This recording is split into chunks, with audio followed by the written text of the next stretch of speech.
Hola, mi nombre es Gustavo Meschino. Vamos a ver en esta presentación los fundamentos de los PLL o lazos de enganche de fase, en este caso aplicados a la demodulación de FM, pero que pueden ser utilizados en infinidad de aplicaciones. Los orígenes del lazo de enganche de fase se remontan a 1923-1924 en la inquietud de la automatización de la sincronización de osciladores electrónicos. Desde ahí este concepto no ha dejado de crecer hasta que en el año 1972 este tipo de dispositivos se hicieron disponibles al público a través del integrado 4046, que desde entonces ha tenido un gran éxito y actualmente se sigue fabricando. En el año 1983, el ingeniero Fernando Clara ha publicado un artículo muy interesante en el cual se dan los fundamentos de los lazos de enganche de fase y criterios de diseño muy interesantes que podrán ser aplicados especialmente para el diseño de la demodulación de FM con estos dispositivos. Para comprender el lazo de enganche de fase, nos vamos a centrar en los componentes que integran el lazo que es propuesto en este dispositivo. Como se ve, hay un comparador de fase, un filtro pasabajos y un oscilador controlado por tensión que realimenta el lazo. En condiciones de trabajo normales se produce lo que se denomina el enganche, y en esa condición la frecuencia que se ingresa en el PLL como frecuencia de entrada coincide con la frecuencia generada localmente por el oscilador controlado por tensión.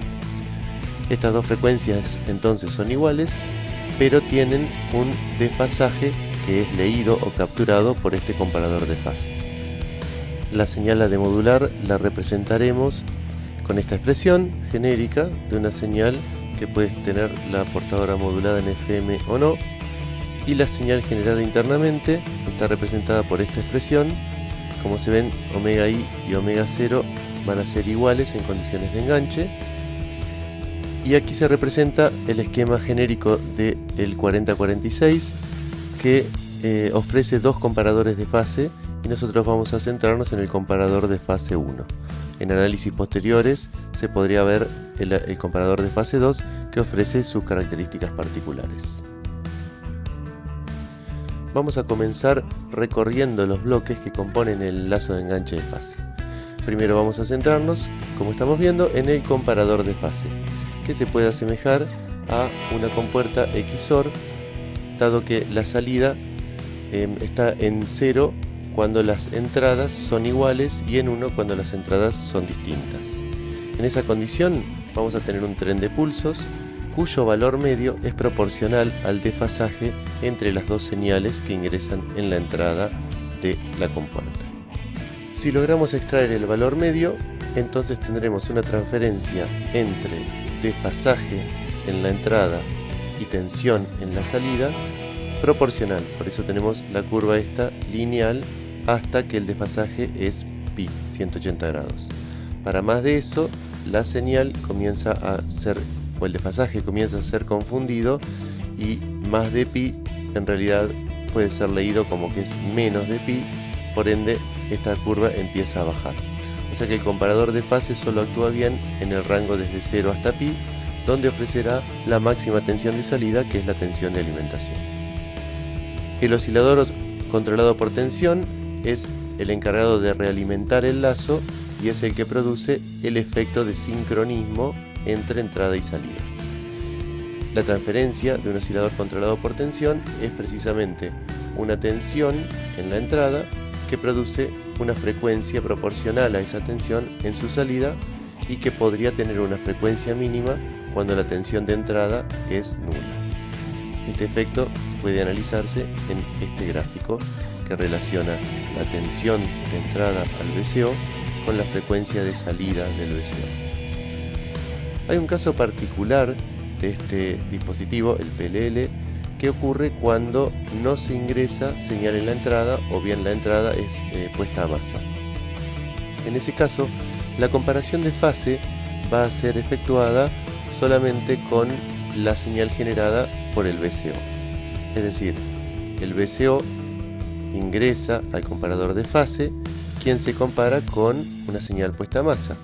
Por ende, la salida del comparador de fase va a ser igual a la tensión generada por el VCO, con su respectiva frecuencia. Como el valor medio de esta señal es VDD sobre 2, la mitad de la tensión de alimentación, esta va a ser la condición especial en la cual va a trabajar el PLL, dijimos, cuando en la entrada no hay señal. Esta tensión de salida, VDD sobre 2, va a provocar en la salida del VCO una frecuencia especial que se denomina frecuencia de oscilación libre, que es una característica propia del dispositivo una vez configurado.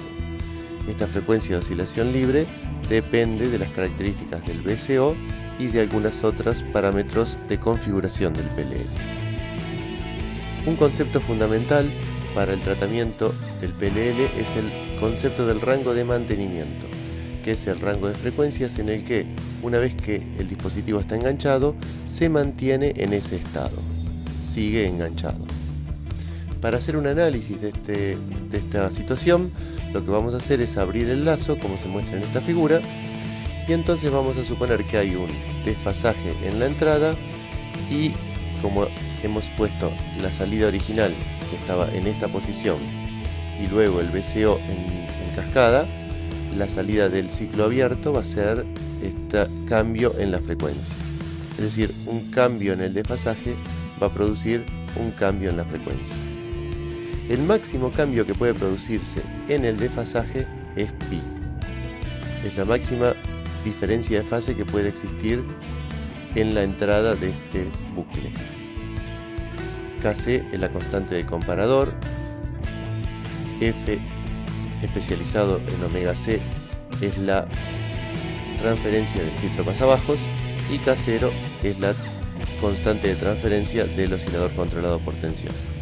Analizando el caso límite, en el que consideramos que el filtro no cumple ninguna función más que sacar el valor medio de los pulsos que genera el comparador de fase, el cambio en frecuencia máximo que se podrá obtener es justamente el definido como el rango de mantenimiento, que depende, como estamos viendo aquí, del desfasaje máximo, de la constante de comparador de fase y de la constante del oscilador controlado por tensión. En este gráfico puede observarse la combinación de la transferencia del VCO con la transferencia del comparador de fase. Se puede observar la frecuencia de oscilación libre, que coincide con la mitad de la tensión de alimentación y que coincide con la mitad del desfasaje máximo. Y se puede observar los límites de trabajo del lazo completo. El VCO podrá generar frecuencias entre la frecuencia mínima y la frecuencia máxima. La salida estará en ese caso excursionando entre 0 y VDD y el desfasaje al mismo tiempo estará excursionando entre 0 y pi. Cuando el PLL se encuentra en un estado de no sincronismo, el análisis se complica muchísimo más. En este caso vamos a tener que analizar qué es lo que ocurre en dos señales que tienen frecuencias diferentes y lo tenemos que ver desde el punto de vista de la fase. Considerando que la fase es la integral de la frecuencia, si tenemos la necesidad de calcular el desfasaje entre dos señales cuyas frecuencias son constantes, lo que vamos a ver es que el desfasaje aumenta linealmente con el tiempo dependiendo de la diferencia entre esas dos señales. En ese caso, para la aplicación en el PLL, las dos frecuencias que estamos considerando son la frecuencia de entrada al PLL, la señal externa que ingresaríamos al PLL, y la frecuencia generada por el oscilador controlado por tensión interno. Si el desfasaje siempre aumenta con una determinada pendiente, dada por la diferencia de las dos frecuencias, veríamos que el desfasaje, que en realidad es el valor medio de los pulsos que entrega el VCO, comenzaría a crecer, luego al superar pi comenzaría a descender, luego volvería a ascender, o sea que tendríamos en el tiempo una señal triangular. Esa señal triangular es siempre el valor medio del tren de pulsos, tiene una amplitud igual a la tensión de alimentación, que es la máxima tensión que podría dar la salida del comparador de fase una vez sacado su valor medio. Esta triangular varía alrededor de la tensión mitad de alimentación y esta triangular es aplicada directamente al filtro pasabajos.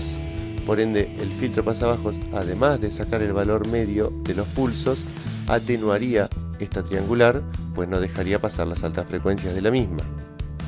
Y esta triangular ya atenuada es la entrada del oscilador controlado por tensión que sigue al filtro, como se ve en el esquema en el cual hemos abierto el lazo.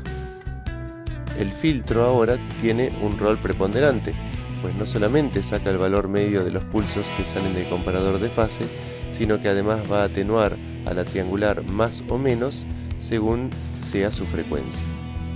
Precisamente lo que tenemos que solucionar ahora, comprendiendo, es cuál es la frecuencia de esa señal triangular y cuál es la frecuencia de salida del oscilador controlado por tensión.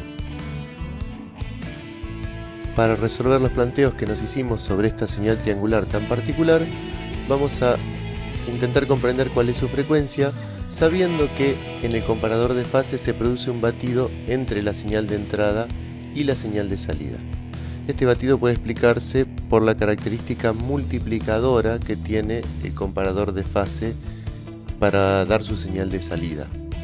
En ese caso, si las dos señales se han mezclado, la señal de salida, en este caso la triangular, va a tener una frecuencia que incluye la suma y la resta de ambas frecuencias.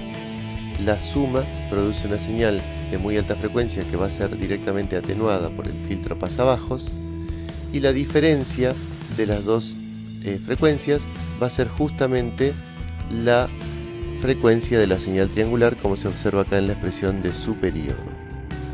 Entonces se tiene la señal triangular aquí representada en azul, que es atenuada por el propio filtro pasabajos y que es mostrada aquí en color rojo. Recordemos que esta señal es aplicada al VCO, por lo cual la frecuencia del VCO, aquí representada, va a mostrar una variación alrededor de la frecuencia de oscilación libre, culpa de que esta triangular oscila alrededor de BDD sobre 2, y con una amplitud determinada dada según la atenuación que ha mostrado el filtro pasabajos de la señal triangular. Cuando la señal triangular tenga mayor frecuencia, el filtro la va a atenuar más, por ende su amplitud va a ser más pequeña, por ende la oscilación alrededor de la frecuencia de oscilación libre va a ser menor. Entonces, analicemos con detalle estas situaciones. Si la frecuencia de entrada se acerca a la frecuencia de oscilación libre, es decir, si están cerca, la diferencia entre frecuencia de entrada y oscilación libre es poca. Si la diferencia es poca, la frecuencia de la señal triangular es baja, el filtro atenúa poco, esta amplitud es alta, esta variación es alta.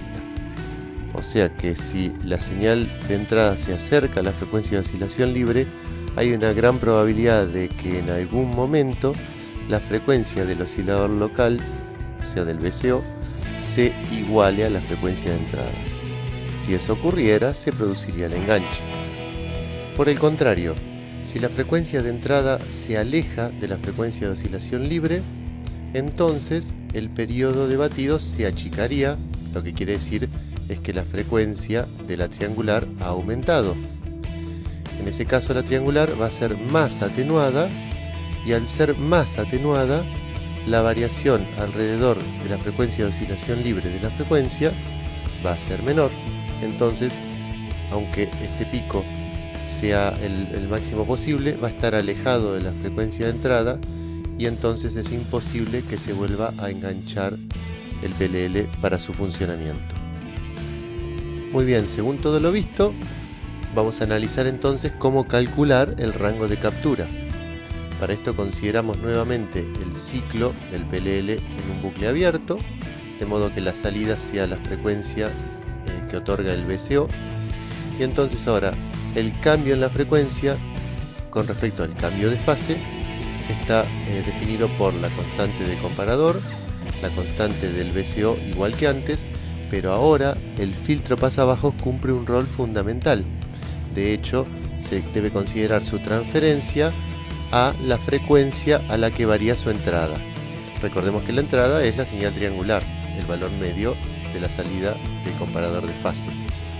Y bueno, esa triangular dijimos ya que tenía frecuencia, o la diferencia entre la frecuencia de entrada y la frecuencia de oscilación libre. La altura de la triangular, lo máximo que puede variar el desfasaje, digamos, es pi por kc. Pi es la máxima variación de fase posible, porque ya habíamos dicho que más de pi se confundiría con menos de pi. La condición de captura, que fue en realidad analizada en la diapositiva anterior, sería cuando la frecuencia que otorga el VCO se iguala a la frecuencia de entrada. Esto ocurre para una determinada condición de frecuencia de entrada. Cuando la frecuencia que estamos ingresando tiene exactamente el valor en que esto ocurre, esa es la que se denomina frecuencia de captura.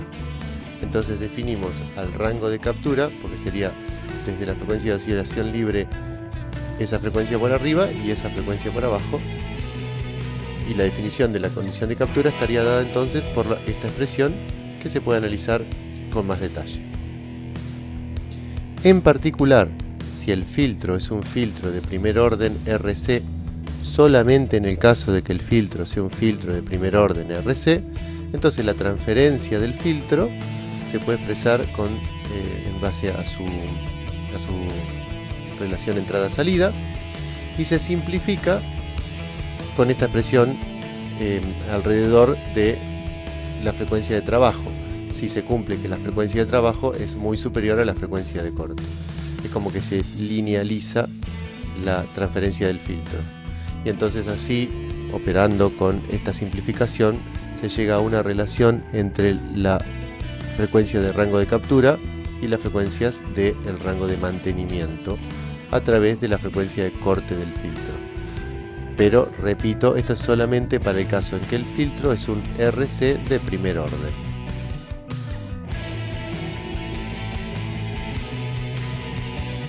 Por último, para terminar este análisis, vamos a ver qué pasa con el PLL cuando la frecuencia de entrada varía. Pues recordemos que lo que queremos hacer es demodular una señal de FM. Para variaciones lentas de la frecuencia de entrada, el funcionamiento es estático, funciona todo como vimos. Si la frecuencia de entrada está dentro del rango de mantenimiento, el PLL se va a conservar enganchado. Ahora, cuando la frecuencia de entrada varía bruscamente, lo peor que podemos hacer es pensar que la frecuencia de entrada cambia instantáneamente de un valor a otro, esto es un escalón en la entrada. Entonces analizaríamos el funcionamiento dinámico del PLL. Lo que se hace entonces es pasar a las transferencias en frecuencia. Precisamente vamos a hacer un análisis por la transformada de Laplace. Lo que tenemos de novedoso acá es que algunos bloques cambian de tensión a frecuencia. Este bloque también cambia de tensión a frecuencia. Este bloque cambia de fase a tensión, y el bloque del filtro cambia de tensión a tensión. Entonces hay que homogeneizar esta notación para poder siempre pasar todo a S. Recordando que la frecuencia es la derivada de la fase. La derivada de la fase para las salidas de los VCO va a ser siempre la constante del VCO por su tensión de entrada. Entonces la fase en S va a tener esta expresión que estamos viendo acá. La S dividiendo es por el efecto de la derivación o de la integración, según de qué lado se mire. Haciendo este análisis completo, lo que llegamos es a una expresión de la transferencia dinámica del lazo que está en esta expresión, pero del lazo que abarca desde la tensión modulante hasta la tensión demodulada. O sea que además del PLL consideramos el sistema de modulación también, representado por otro oscilador controlado por tensión. ¿Para qué nos sirve esto? Bueno, analizando la expresión para distintas configuraciones del filtro que tenemos que ubicar en el lazo, vamos a determinar distintos comportamientos del sistema completo. Si el filtro es un cable, o sea que directamente está quitado, por eso la transferencia directamente es 1, el sistema se comporta de esta manera. Es un sistema de primer orden. Un sistema de primer orden reacciona exponencialmente a una cuadrada. El sistema tiene directamente un ancho de banda dado por el polo de esa transferencia. Es decir que determinados la constante del VCO y la constante del comparador, el ancho de banda queda automáticamente determinado. El sistema actúa entonces como un filtro pasabajos sin deformación, pero no hemos podido elegir el ancho de banda. Al decir ancho de banda nos estamos refiriendo al ancho de banda de audio, o sea en las frecuencias de la modulante. En este caso no podríamos demodular frecuencias mayores a K0 por Kc, como estamos viendo en esta transferencia. Si en cambio ponemos un filtro de primer orden, que es lo más habitual que se hace al utilizar este tipo de configuraciones de PLL, el lazo queda de segundo orden. Y entonces hay que analizarlo como un sistema de segundo orden. Hay que ver cuál es la expresión de su denominador, que tiene principalmente estos dos parámetros. Omega n es la frecuencia a la cual se produciría una oscilación si hay un sistema subamortiguado. Y esta constante psi define precisamente si el sistema es subamortiguado o sobreamortiguado. Para el caso particular del valor de psi alrededor de 0.6-0.7, se cumple que, además, el valor de omega n coincide con el ancho de banda del sistema. Es decir, que con esta configuración, con un filtro pasabajos RC simple, podríamos elegir el valor de psi, pero al elegir el valor de psi nos va a quedar determinado el valor del ancho de banda. Solamente vamos a poder elegir uno de los dos. Si queremos un ancho de banda determinado, por ejemplo 15 kHz para demodular audio de FM de broadcasting, nos va a quedar determinado el valor de psi y quizá nos queda con subamortiguamiento, y no es lo que estaríamos buscando como norma de comportamiento. Por otro lado, el rango de captura y el rango de mantenimiento están relacionados a través de la frecuencia de corte del filtro, como vimos en una diapositiva anterior. La solución para poder elegir más de los criterios de diseño es utilizar un filtro un poco más complejo. Si ponemos un filtro de adelanto-retardo, en este filtro vamos a encontrar dos constantes de tiempos diferentes, una obtenida por la suma de las resistencias por la capacidad y otra por una sola de las resistencias y el valor de capacidad. En ese caso, bueno, la transferencia del filtro tiene un polo y un cero, como se observa aquí en la expresión, y si se hace el mismo análisis de la diapositiva anterior con el sistema de segundo orden, vamos a poder observar que la frecuencia omega n, que dijimos que si psi vale aproximadamente 0,7 coincide con el ancho de banda, podría ser elegida. Es decir, podemos elegir psi y omega n por separado, dado que tenemos estas dos constantes de diseño, la constante de tiempo tau 1 y la constante de tiempo tau 2. Entonces podemos elegir el rango de captura, el rango de mantenimiento, el ancho de banda y el comportamiento del sistema, que lo que queremos es que sea sobreamortiguado, todo independientemente. Por último, antes de concluir el tema, vemos esta aplicación de utilizar el PLL como un multiplicador de frecuencias. Recordemos que en condiciones de enganche, la frecuencia de entrada coincide con la frecuencia que emite el oscilador controlado por tensión que ingresa al comparador de fase. Si esto se cumple y en la entrada ponemos un oscilador estable a cristal, entonces este lazo va a engancharse de modo de que la frecuencia que ingresa al comparador de fase sea igual a la del oscilador a cristal. Pero si engañamos al PLL y ponemos un divisor de frecuencias en el camino, entonces este oscilador controlado por tensión va a tener que generar n veces la frecuencia del oscilador a cristal para que estas dos frecuencias se igualen. Si tomamos entonces la salida de este sistema en la salida del oscilador controlado por tensión, lo que vamos a obtener es un múltiplo por n de la frecuencia del oscilador de cristal. Es decir, si el oscilador es estable y logramos hacer un divisor por n, lo que habremos logrado es un multiplicador de frecuencias también por n, siempre y cuando, por supuesto, que la frecuencia del oscilador esté dentro del rango de captura y, por supuesto, dentro del rango de mantenimiento.